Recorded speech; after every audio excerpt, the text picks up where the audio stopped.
Pozdravljeni! Zopet je teden naokrog in prišel je čas za naš običajni komentar novic, kjer si bomo, kot tolikokrat poprej, pogledali vse tisto, kar se je zanimivega zgodilo v preteklih dneh.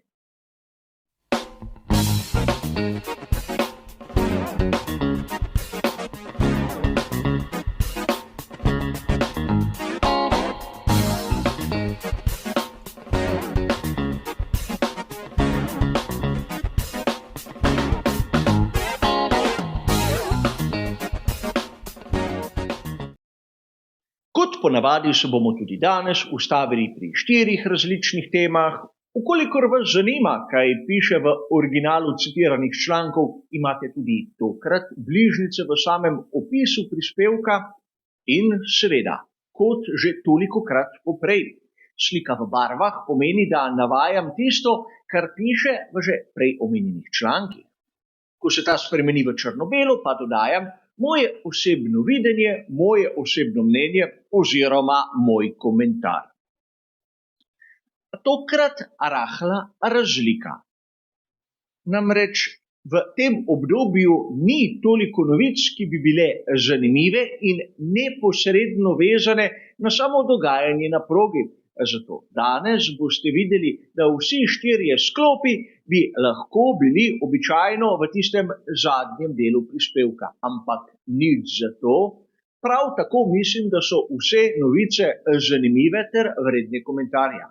Pa poglejmo si, kaj se je zgodilo v našem prvem sklopu. Novica je odjeknila pred nekaj urami. Kot poročajo razni viri, sam navajam članek, ki sem ga zasledil na spletnem portalu motosport.com 29. januarja, Johnny Herbert v prihodnosti ne bo več komisar, razsodnik na dirkah svetovnega prvenstva Formule 1. Bivši britanski voznik in seveda 3-kratni zmagovalec dirk za svetovno prvenstvo je v zadnjih mesecih praktično ustvaril kar nekaj polemik. Znano je, da je odkrito komentiral dogajanje na veliki nagradi Mehike. In če pogledamo tisto uradno izjavo, ki so jo objavili pri FIA, Johnny Herbert pač ne bo več komisar zaradi neke vrste navzkrižja interesov. Namreč Herbert je bil tudi komentator, čeprav ne več na tisti glavni televiziji, ampak kot bomo videli, je prav dogodke iz velike nagrade Mehike komentiral na platformi, ki se ukvarja celo s športnimi stavami. In to je bilo dovolj, da so pri FIA se Herbertu zahvalili za njegov trud, za njegovo vlogo, za njegovo delo. A kot običajno je treba nekaj dodati. Prvič, Mohamed Ben Sulayem je vzpostavil neka pravila vedenja za same voznike. In prav je, da obstajajo določena pravila tudi za komisarje ter druge funkcionarje FIA. Nihče ni pod vprašaj dal tistih odločitev na veliki nagradi Mehike. In treba je poudariti, da Max Verstappen ni dobil 20 sekund kazni, ampak 2x po 10 za 2 ločena prekrška na 2 različnih ovinkih. Johnny Herbert je seveda dogajanje komentiral in tako nekako ustvaril polemiko. Če bi bil seveda tiho, bi bile zadeve zagotovo drugačne od tistih, ki jih vidimo sedaj. Situacija je zanimiva še iz enega vidika. Prav v preteklih dneh, približno zadnjem tednu, smo lahko zasledili nekaj člankov, ki so govorili dobesedno nasprotno od tistega, kar je bilo danes uradno potrjeno. Namreč, da Johnny Herbert bo član tiste skupinice, iz katere so za vsako dirko izbrali seveda komisarje oziroma razsodnike. Zanimivo. A treba je tu priznati Mohamedu Ben Sulajemu načelnost. Morda njegova usmeritev marsikateremu navdušencu ne bo všeč, a ne smemo mu oporekati tega, da ta predsednik FIE je aktiven in če zahteva nekaj od voznikov, zahteva podobno tudi od svojih podrejenih. In ker voznike lahko kaznuje, svoje zaposlene lahko odpusti. In kot smo videli v zadnjem obdobju, se je te rešitve posluševal kar pogosto. Po svoje ima prav, on je glavni in on je odgovorni. A tako v nadaljnih mesecih Johnnyja Herberta bomo verjetno videli v raznih virih kot tistega komentatorja in ne več razsodnika. Videli pa bomo, kdo bo zasedel njegovo mesto. Mi bomo pa danes šli k drugi temi. Kot poročata tako spletni portal GP Blog kot italijanska verzija portala motorsport.com 28. januarja je Andrea Kimi Antonelli opravil vozniški izpit. In mnogi izmed navdušencev bodo dejali pa kaj, ampak vozniški izpit B kategorije je predpogoj za izdajo superlicence. A v vsej zgodbi smo lahko zasledili tudi marsikaj zanimivega, predvsem v italijanski verziji članka na spletnem portalu motorsport.com. Tudi to, da je Andrea Kimi Antonelli vadil uporabo ročnega menjalnika na starem kombiju. In najprej vam moram priznati, da sem bil rahlo razočaran. Namreč nekdo, ki je tak talent in vozi Formulo 2, pride v Formulo 1 bistveno pred drugimi, ne zna uporabljati sklopke in ročnega menjalnika. Namreč sam sem si domišljal, da voznik Formule 1 je nekako preneseno, posplošeno, rahlo pretirano sposoben voziti vzvratno, hitreje, kot sem sam sposoben voziti naprej. Ampak dejstvo, da Andrea Kimi Antonelli je imel težave s tistim, kar mnogim izmed nas, sicer rahlo starejših voznikov, je samo po sebi umevno, nam pravi tudi, da se časi spreminjajo. Mojstrstvo uporabe ročnega menjalnika je verjetno spretnost, ki gre v pozabo. Kaj pa tista tehnika imenovana peta prsti ali zaviranje z uporabo sklopke in zavore, zopet zadeve, ki jih kmalu ne bomo videli več. A brez skrbi, nekateri se jih bomo še kako prekleto spomnili in mnogokrat uporabljali. A o tem ne bomo razpravljali tu. Andrea Kimi Antonelli ima seveda sedaj izpit B kategorije in paziti mora, da mu ga ne odvzamejo.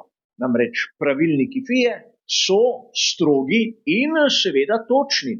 Zato, podobno kot vsi svoji kolegi, mora biti pozoren tudi v vsakdanjem življenju, da naprimer ne vozi prehitro ali napravi kakšne druge neumnosti, ki bi ga stala izpita, kajti drugače super licenca je suspendirana.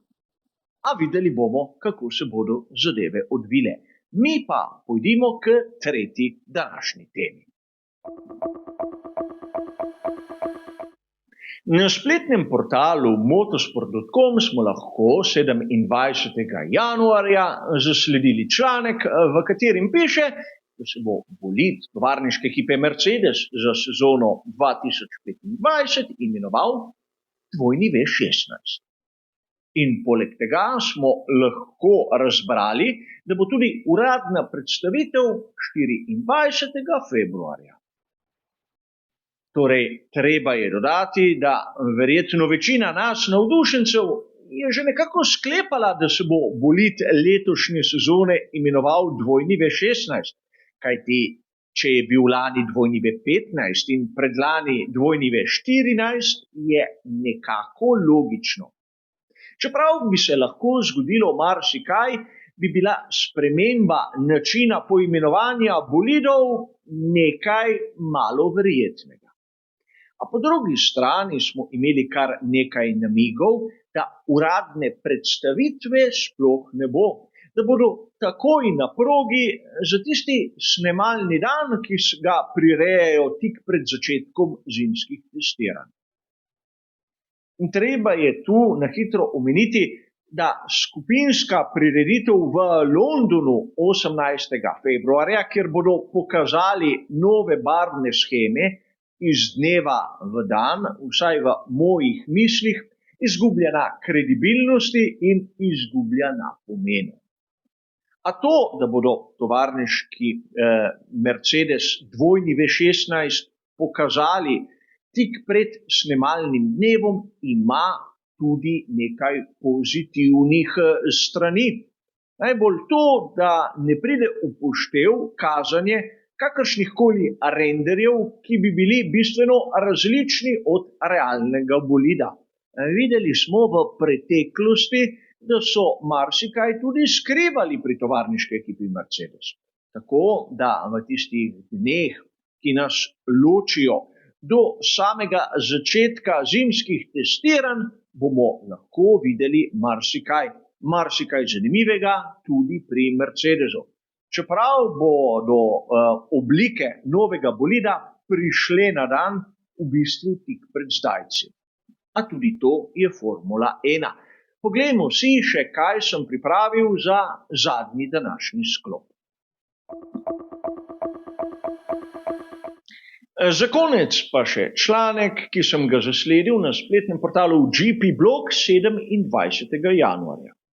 Govori o prvem dnevu Carlosa Sainza mlajšega v ekipi Williams, kjer so mu razkazali kapacitete ekipe v grobu in kjer se je tudi uradno spoznal vsemi tistimi, ki bodo skrbeli za njegov bolid v prihajajoči sezoni. V članku je tudi nekaj zanimivosti. Najbolj ta, da je Carlos Sainz mlajši imel določene težave, ko je obiskal menzo ekipe Williams. Namreč le s težavo se je uprl sendviču s klobaso in panceto. Vsaj tako so navedli v članku, takšna je bila izjava samega španskega voznika. In najprej je treba tu poudariti, da Carlos Sainz mlajši je že preizkušal lanski bolid ekipe Williams v tistih posezonskih testiranjih v Abu Dhabiju. Torej, uradno je z delom že pričel v angleški ekipi. Ampak po drugi strani bi lahko videli marsikakšno podobnost, marsikakšno zbadljivko tudi na račun Lewisa Hamiltona. Namreč dvomim, da ima Carlos Sainz mlajši težave z kakšnim prehranjevanjem oziroma upiranju določeni zvrsti hrane, ampak dobro nam je znano, da Lewis Hamilton je zaprisežen vegan in da praktično sendvič z klobaso in panceto ni nekaj, kar bi bilo temu novemu vozniku skuderije Ferrari pogodu, ampak tistemu, kateremu je izmaknil sedež, izgleda, da je. Gre za dogodek, ki je plod tistih, ki se ukvarjajo z stiki z javnostjo in seveda poudarili so tudi novo ime para Albon in Sainz, ki jih bomo mnogokrat v družbenih imenih zasledili kot karbon, kar je meni osebno povedano izjemno otročje. Ampak tako so se odločili in ne bom se s tem ukvarjal. Vidimo pa lahko, da Carlos Sainz mlajši je začel kazati, da se bo z Williamsom skušal boriti, če bo možno, tudi z Ferrarijem. Če ne drugega, v menzi bo imel argument, kjer bo pokazal, kakšna je razlika med njim in Hamiltonom. Vsaj tako lahko izhaja iz tega članka, ki smo ga lahko prebrali na spletu. A za danes bo to vse, kot ste razumeli. Hvala za vašo pozornost in nasvidenje.